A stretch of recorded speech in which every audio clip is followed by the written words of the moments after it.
ஷரண், சொல்லுங்க சித்தி. ஒரு மொக்க காமெடி சொல்லிட்டா. சொல்லுங்க. மொக்க காமெடி லாஜிக்கே இருக்காது, பட் ஆனால் காமெடி சிரிக்கணும். ஓகே, சிரிப்பாக தான் சிரிக்கிறேன். சிரிப்பம் தான் சிரிக்கணும். சரி சிரிக்கணும். சரி, ஓகே. ஒரு வயசானவருக்கு வந்து ஹார்ட் டிரான்ஸ்பிளான்ட் பண்ணியிருப்பாங்க, ஹார்ட் சர்ஜரி. இப்போ ஹார்ட் சர்ஜரி முடிஞ்ச உடனே அவர் அந்த முடிஞ்ச நாள்ல இருந்து என்ன பண்ணுவாராம், எப்போ பார்த்தாலும் நைட் ஆனால் பாத்ரூம்லையும் கிச்சன்லையும் தான் இருப்பாங்க வீட்டில். ஏன் ஏன் ஏன் ஏன் ஏன் தெரியல. ஏன்னா அவருக்கு ஹார்ட் கொடுத்தது கர்ப்பம்பூச்சியாம். கருப்பாச்சியா? கர்ப்பம்பூச்சி நைட்ல கிச்சன்லயும் பாத்ரூம்லயும் இருக்கும். அது காட்டு எப்படி கொடுக்க முடியும்? அது காட்டே இருக்காது. ஆமா, அதான் காமெடி. சரி, ஓகே, பைபிள் வசனத்தை பார்க்கலாமா? ஆதியாகமம் 28:15.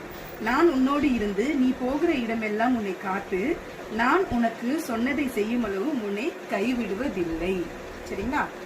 நான் உன்னோடு இருந்து நீ போகிற இடமெல்லாம் உன்னை காத்து நான் உனக்கு சொன்னதை செய்யும் அளவும் உன்னை கைவிடுவதில்லைன்னு சொல்றாரு. ஸோ கடவுள் நம்மளுக்கு வந்து வாக்கு கொடுத்துருப்பாரு. சரிங்களா? அதாவது உனக்கு காரியத்தை வாய்க்க பண்ணுவேன், நீ விரும்புகிறது உனக்கு வரும், உன் விசுவாசம் உன்னை ரட்சித்தது, அதாவது கண்டிப்பாக உனக்கு இது காத்திரு பொறுமையாக காத்திரு, அது வரும்போது ஜீவ விருட்சமாக இருக்கும்னு சொல்லி நிறைய வாக்கு தத்துவம் கொடுத்துருப்பாரு.